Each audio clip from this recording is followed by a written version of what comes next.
Olá pessoal, tudo bem? Então, dando continuidade ao curso de eletrocardiografia, hoje a gente vai falar sobre bloqueios de ramo.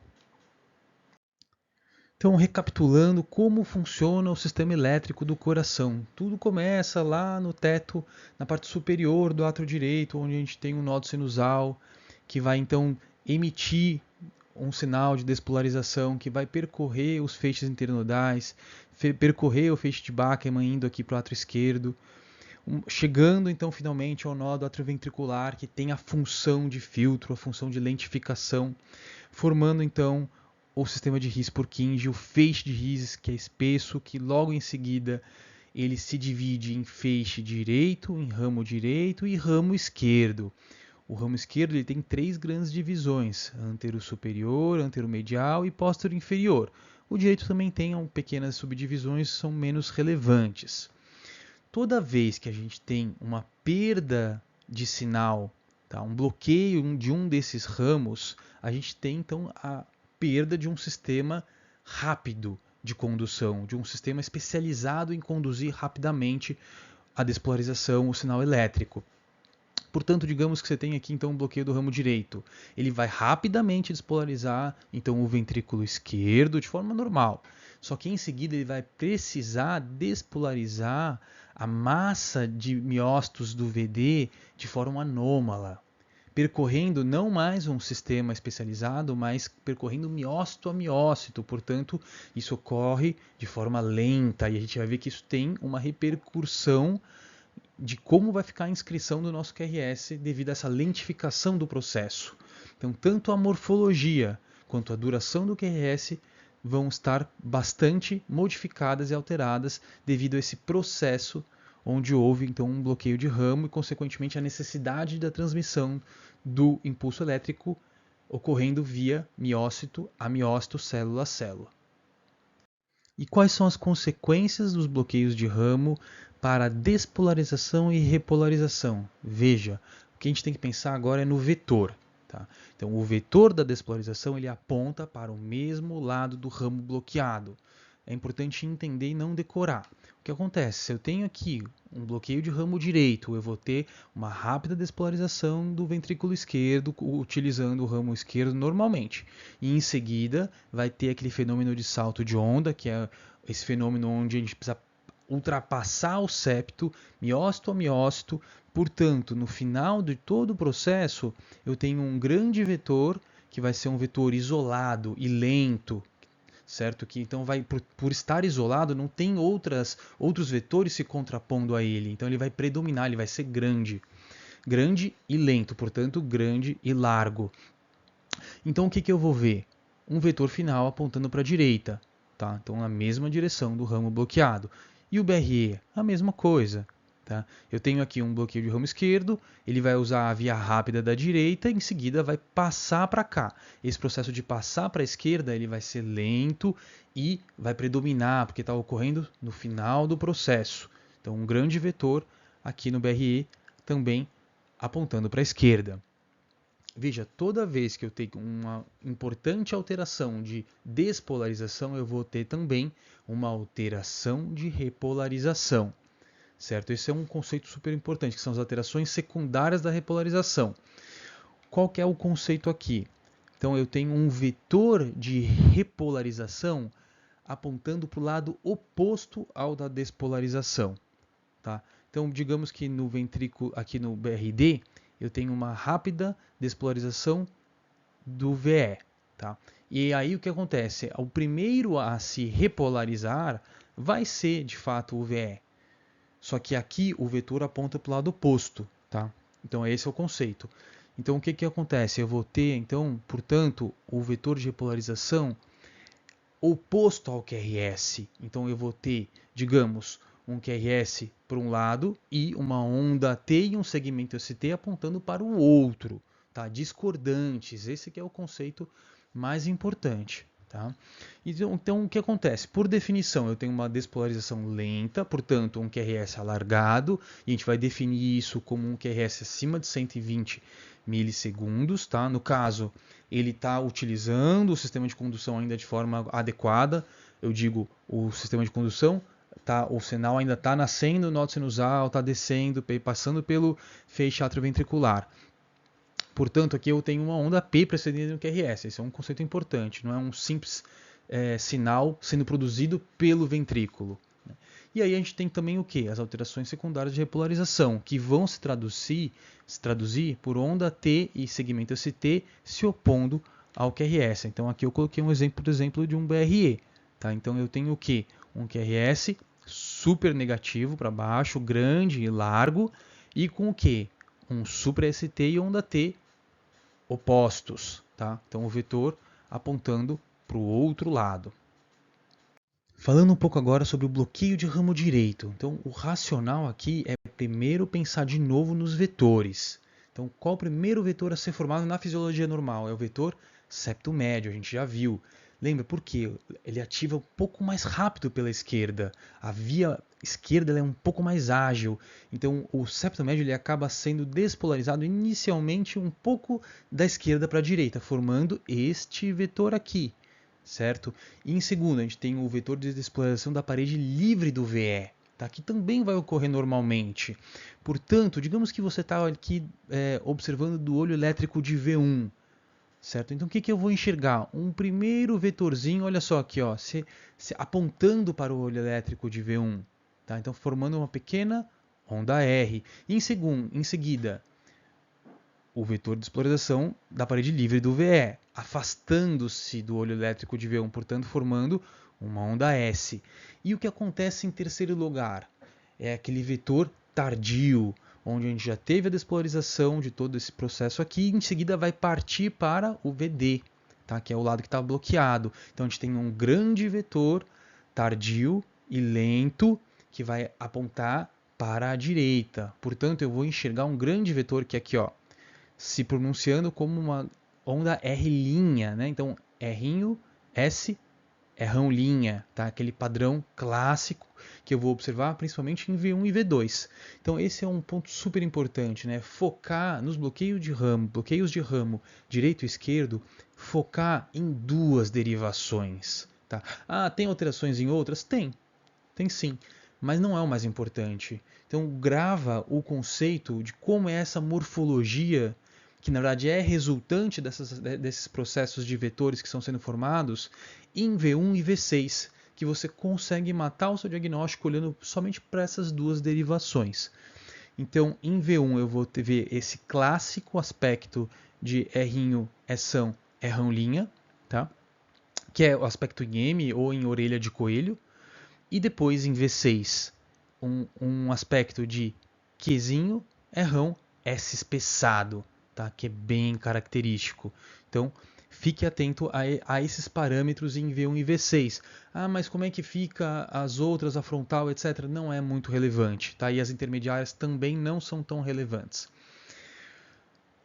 Vale a pena aqui lembrar que esse S espessado ele precisa ter maior que 40 milissegundos, tá? E eles também chamam em aspecto de meseta, que seria na verdade esse platô que é formado, tá? Isso é devido a essa alteração geográfica aqui que eles citam com esse aspecto de meseta que é retinho, tá? Então que é clássico da lentificação do processo. Falando ainda sobre o BRD, né? O que a gente vai ver? Aquela lentificação. Então, por definição, o complexo ele vai durar maior do que 120 milissegundos ou 3 quadradinhos. Né? Pode ser menos? Pode, mas daí não é um bloqueio completo. Tá? Perfeito. O tempo de ativação ventricular, que eu já comentei com vocês, que é o TAV, aqui a gente vai medir do início do QRS para o segundo pico. Tá? No caso do V1 e V2, a gente vai medir aqui na metade do segunda onda R, do R'ão'.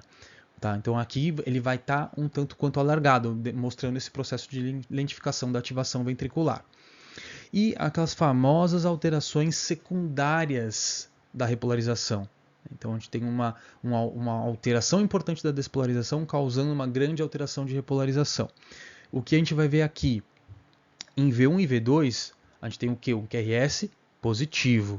Tá? Logo, a gente espera que ocorra um infra de ST com onda T invertida. Isso é normal. Tá? Alteração secundária da repolarização. E em V5 e em V6, eu tenho o quê? Uma onda S espessada, então mais para baixo. E aqui eu vou esperar um discreto supra de ST com onda T positiva. Então esses conceitos são super importantes, porque a gente está falando da questão do vetor de repolarização apontando para o lado oposto. Ainda sobre o BRD, então a gente pode classificar ele em primeiro grau, segundo grau e terceiro grau. O que é importante? Você tem em mente como é que é a morfologia do terceiro grau. Tá? No segundo grau, ele vai ter todas as características do terceiro, só que não vai bater aquele critério de 120 milissegundos, que é super importante. Então ele vai ser um pouco mais estreito. Né? E as alterações morfológicas são menos pronunciadas também. Tá? E a gente tem um pouquinho só de alteração secundária da repolarização. Já no de primeiro grau, ele obviamente não vai ser menor que 120 milissegundos, né? E nem alteração secundária de repolarização tem. Então você vai ver uma onda S um pouquinho espessada, tudo muito discreto. Né? E tem esse termo aqui que também pode ser usado, que é um atraso final da condução. Né? Quando esse distúrbio de condução do ramo direito ele é muito pequeno. Sobre o BRE, né, o bloqueio de ramo esquerdo, de novo, a gente tem que pensar nos vetores. E aqui já começa a funcionar tudo diferente. Né? Então, o primeiro vetor septo médio ele não vai ser formado normalmente. Então, a gente aqui vai ter já um pequeno vetor que é formado no lugar do septo médio, que é do septo baixo. Tá? Então, já vai começar apontando para baixo e para frente. E para a esquerda um pouco também. O segundo vetor ele também vai apontar aqui para a esquerda, tá? Que é o finalzinho da despolarização do septo.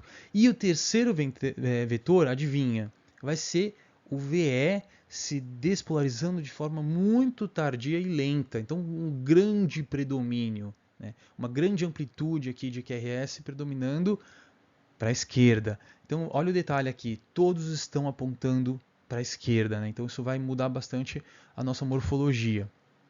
E o vetor de repolarização vai apontar para o lado oposto. Então a gente vai ver aqui o que? Um segmento ST, uma onda T, obviamente inverso, discordante do seu QRS. E como é que vai ser a manifestação? De novo, o foco vai ser em V1 e V6. Ou você pode ainda considerar V1, V2, V5 e V6, beleza.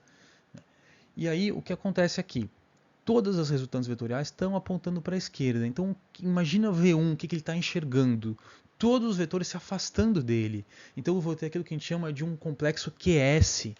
Tá? Então, que é uma única onda negativa e larga. Tá? Esse aqui é o complexo QS. Pode ter, às vezes, um pequeno vetorzinho apontando aqui para um V1 e V2, formando um R'inho? Pode. Tá? Então, pode ser que um dos padrões que você enxergue é o R'inho-eção. Beleza. E em V5, adivinha, ele vai estar enxergando, via de regra, somente vetores V5 e V6, né? Vetores enxergando, se aproximando do olho elétrico e, portanto, olhando esse padrão que a gente chama de R puro, né? Uma grande onda R larga. Então isso é super importante. Tá? Lembrar disso, a gente tem também o tempo de ativação ventricular. Aqui vai ser, diferente do BRD, que era V1 e V2, aqui vai ser em V5 e V6. Vai estar também alargado, maior que 50 milissegundos. Né? E você sempre mede, aqui ó, por exemplo, vai medir no segundo pico. Né? Beleza. E as alterações secundárias da repolarização, alterações secundárias da repolarização. Então isso é super importante, porque aqui a gente vai ver o quê? Por exemplo, aqui em V1, V2, V3 também, às vezes até V4, um QRS negativo e supra de ST com onda T positiva e assimétrica. Tá? Então, esse supra de ST aqui, ele é esperado, ele é normal para essa condição. Né? Então, isso é super importante que a gente vai depois correlacionar com a questão do supra-isquêmico. Né? E as etiologias do BRE, só para citar aqui, né? Então, cardiopatia isquêmica, certo? Miocardiopatia dilatada, isso até tem implicações na questão como os ventrículos vão bombear o sangue, né? Então a gente tem um dissincronismo ventricular por conta do bloqueio de ramo esquerdo, direito também, mas principalmente o esquerdo. Então isso tem até impacto no desempenho do miocárdio, né? E impacto também em possíveis terapias, como uma ressincronização, enfim. A miocardiopatia chagásica, também, claro, BRD é um clássico, mas também BRE pode acontecer por fibrose do tecido elétrico. A miocardiopatia hipertensiva também pode lesar esse sistema de condução. A doença de Lèvres-Lenegre, que é uma fibrose e calcificação do sistema de condução cardíaco, em geral começa mais pela esquerda, às vezes você tem acometimento com calcificação também de válvula. E lembrar que o BRD ele não implica em pior prognóstico, tá? Desde que não tenha uma cardiopatia estrutural, ele não tem pior prognóstico. Já o BRE ele está implicado em pior prognóstico. E agora a gente vai abordar a questão dos bloqueios divisionais. Então, recapitulando, no ramo esquerdo, a gente tem 3 grandes divisões, né, que são fascículos, né, ou M-bloqueios, também poderia chamar dessa forma. Então, o bloqueio divisional antero-superior, que é desse pequeno feixe, o antero-medial, que é mais fininho ainda, né, e a divisão póstero-inferior, que é um pouco mais espessa, dando origem, então, ao BDAS, que é o bloqueio divisional antero-superior, o BDAM, que é o bloqueio divisional antero-medial, e o BDPI, que é o bloqueio divisional póstero-inferior. Sobre o BDAS, veja, o racional é o mesmo que a gente usava lá no bloqueio de ramo direito e esquerdo. O que vai acontecer é que se eu tenho um pequeno bloqueio aqui nesse fascículo, essa porção do miocárdio ela vai ser a última a ser despolarizada, portanto, formando um grande vetor que ocorre de forma que não está se opondo a outros, portanto, ele vai ser amplo e um pouco mais lento. Então, veja, aqui era para estar acontecendo quase que de forma simultânea a ativação pelo feixe posterior inferior e do antero superior. Então, aqui, na verdade, eu vou ter um pequeno vetor que vai descer pela via rápida, posterior inferior, formando esse pequeno vetor aqui que aponta para baixo e para a direita, e em seguida, por último, esta porção, que é a antero-superior do miocárdio, formando um outro grande vetor que vai apontar para cima e para a esquerda. Então veja esse desenho dessa alça de ativação vetorial, começando aqui pela direita e em seguida jogando no sentido anti-horário e subindo lá para cima, tá? Para a esquerda. É isso que você tem que ter em mente. Então, baseado nisso, como é que as minhas derivações do plano frontal, que é o que interessa aqui, é o plano frontal, vão enxergar essa ativação? Então, veja, eu tenho um pequeno vetor apontando para baixo e para a direita. Quem que vai enxergar positivo? As inferiores, observando um padrão o quê? R'inho. Em seguida, um grande vetor apontando para cima e para a esquerda, se afastando, portanto, das inferiores. Então, eu tenho o padrão R'inho é São profundo, tá? Então eu vejo aqui devido a essa alça de ativação. E as derivações esquerdas, tá?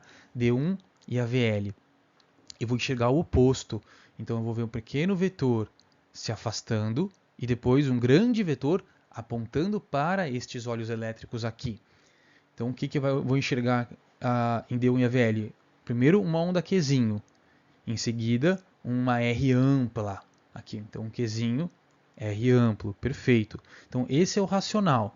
Tá? E veja, a alça ela começa apontando para cá, portanto, você tem um RS mais precoce em D3, porque ele começa apontando para D3, e veja que D3 é o cara, né? Porque ele está praticamente paralelo a esses dois grandes vetores que estão sendo formados aqui.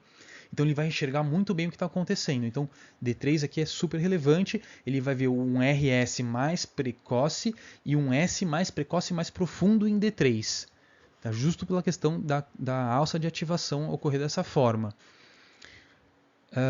E esses então vão formar os critérios clássicos com o padrão Qzinho Rão nas esquerdas e um padrão R'inho S profundo, São, nas inferiores. E como é que vai ficar o meu eixo médio no BDAS? Então também isso é super importante. Quem vai determinar o eixo médio ventricular vai ser aquele segundo vetorzão, portanto apontando lá para cima e para a esquerda, aqui em verde. Então a gente vai ver um padrão de um AVF predominantemente negativo, em geral um D2 também negativo e um D1 em geral junto com AVL bem positivo. Tá? Isso é super relevante porque então vai usar como critério um desvio do eixo para a esquerda, pelo menos menor que menos 30, né? Eventualmente até menor que menos 45.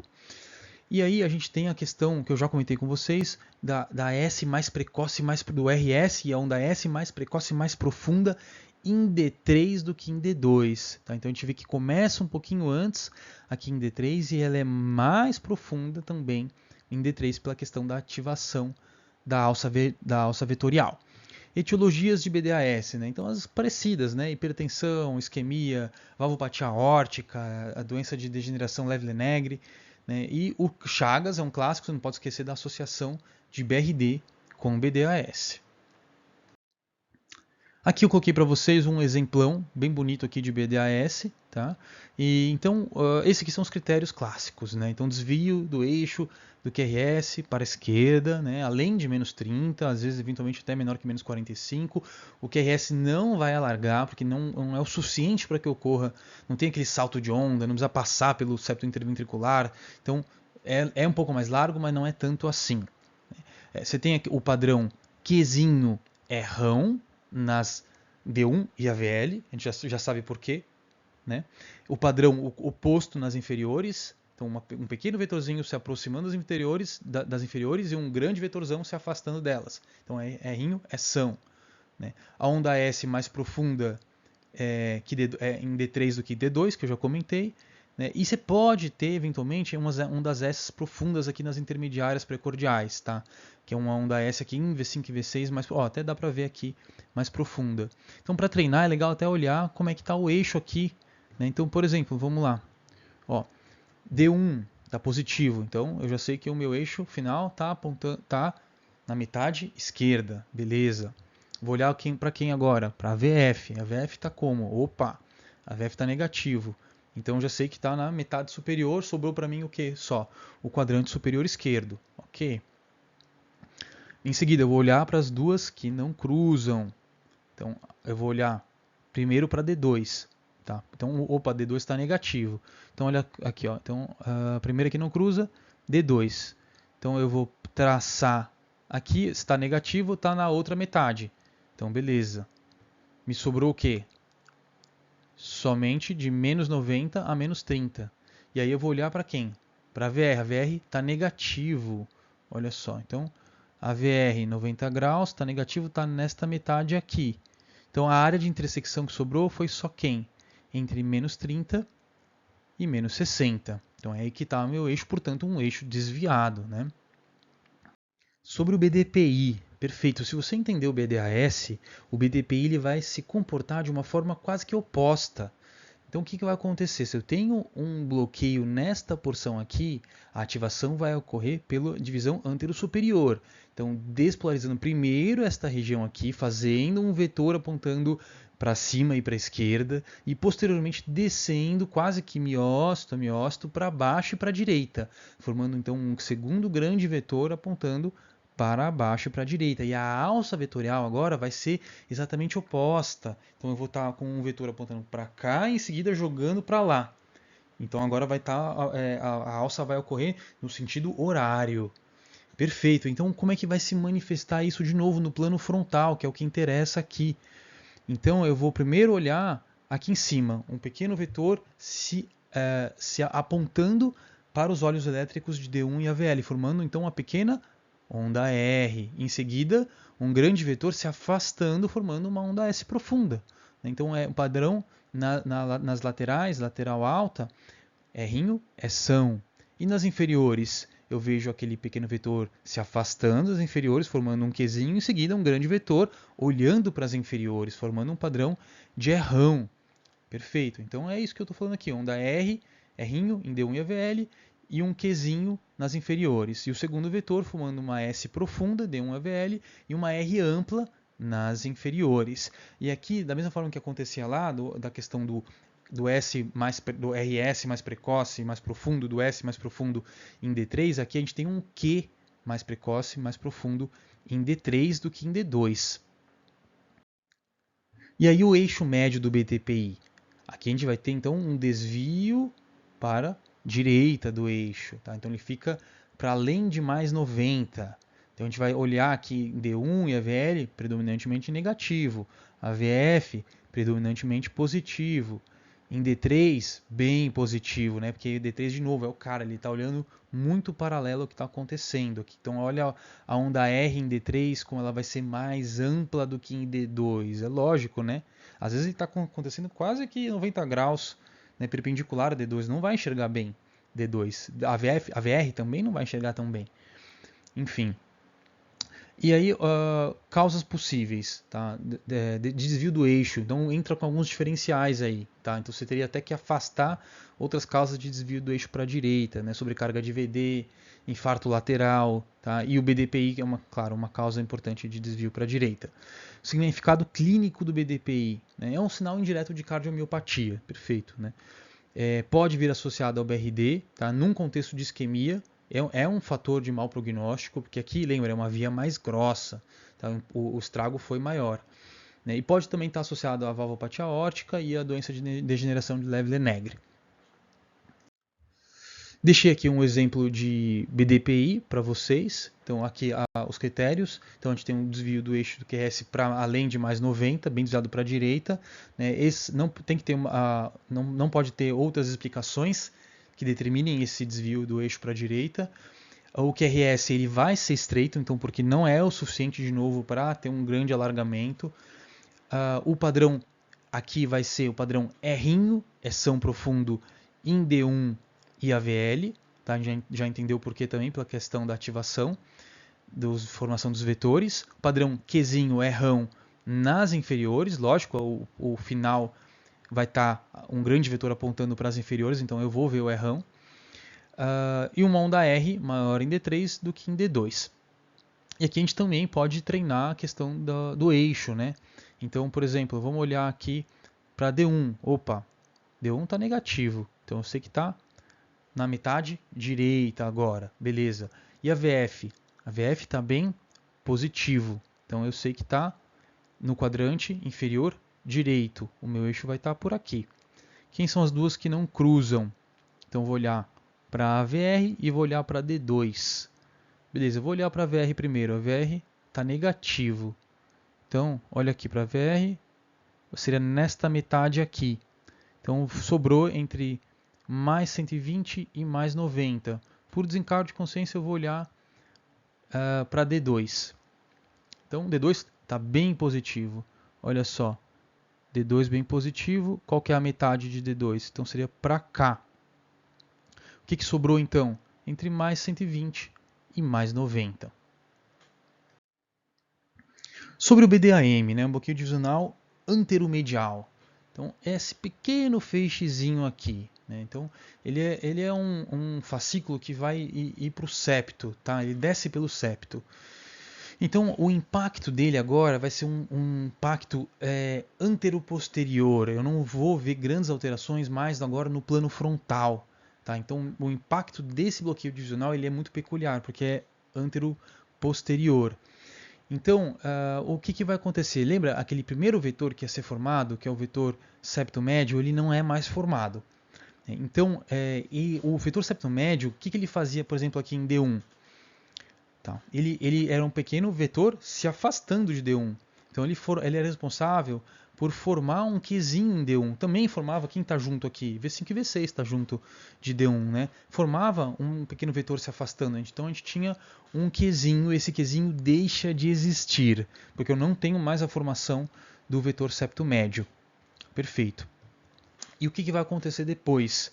Justo a porção septal, que ele é responsável por ativar, vai ser a última que vai se ativar de uma forma tardia e isolada. Então eu vou ver o septo predominando muito. Então um salto de onda, né, que vai partir de V1 para V2 tendo um pico em V2, V3, tá? Com uma onda R maior do que 15 milímetros.